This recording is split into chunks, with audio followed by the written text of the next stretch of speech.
We've got a very interesting and challenging situation in Syria, and that is the whole issue of the Kurds, our relationship with them, Erdogan's relationship with them, the importance of the use of Incirlik, the importance of our relationship with Turkey, and I met with President Erdogan in Ankara recently.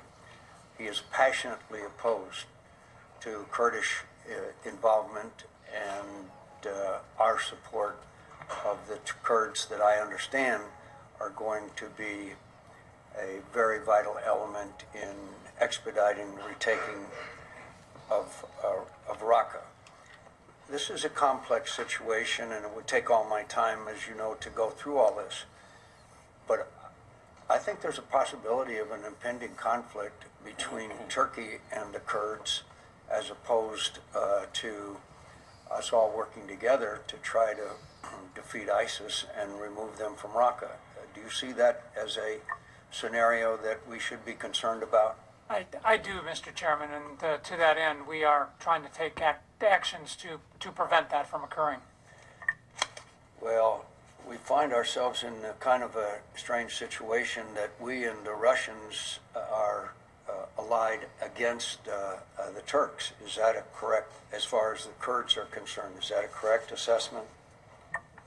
I wouldn't necessarily say that we are aligned against the Turks. We certainly understand what their interests are, and we understand their concerns about the partners that we are working with. Turkey is a vital partner in this effort here. We could not do what we're doing without them.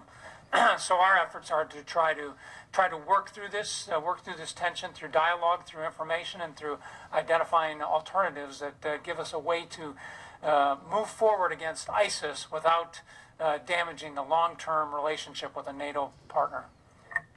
Well, as you know, we are working with the Kurds and arming and training them, and they are a very effective fighting force.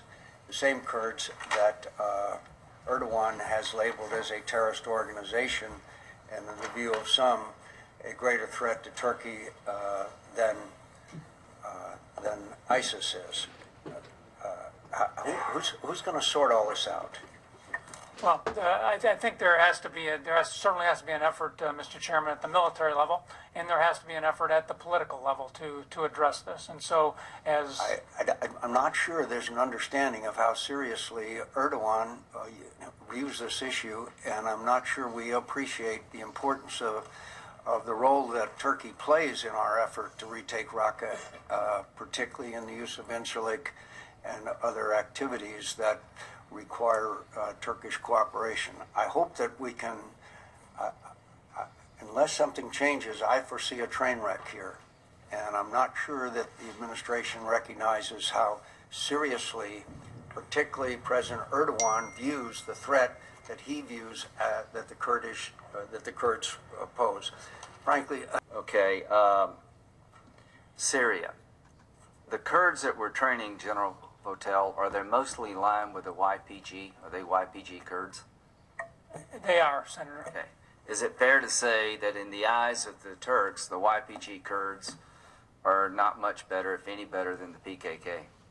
Senator, that is the view of the Turks. Is it fair to say that the YPG Kurds have a sort of a communist Marxist view of governing? That's what their manifesto says, anyway. Senator, I think it's fair to say that there is some affinity back towards that. So, is it fair to say that we've got to be careful about overutilizing the YPG Kurds? Not only will it create problems for Turkey, other Kurds in the region don't buy into their agenda also. I think it is important, and that is why, as we look to a place like Rakka, we are attempting to do that with the majority Arab forces. Is it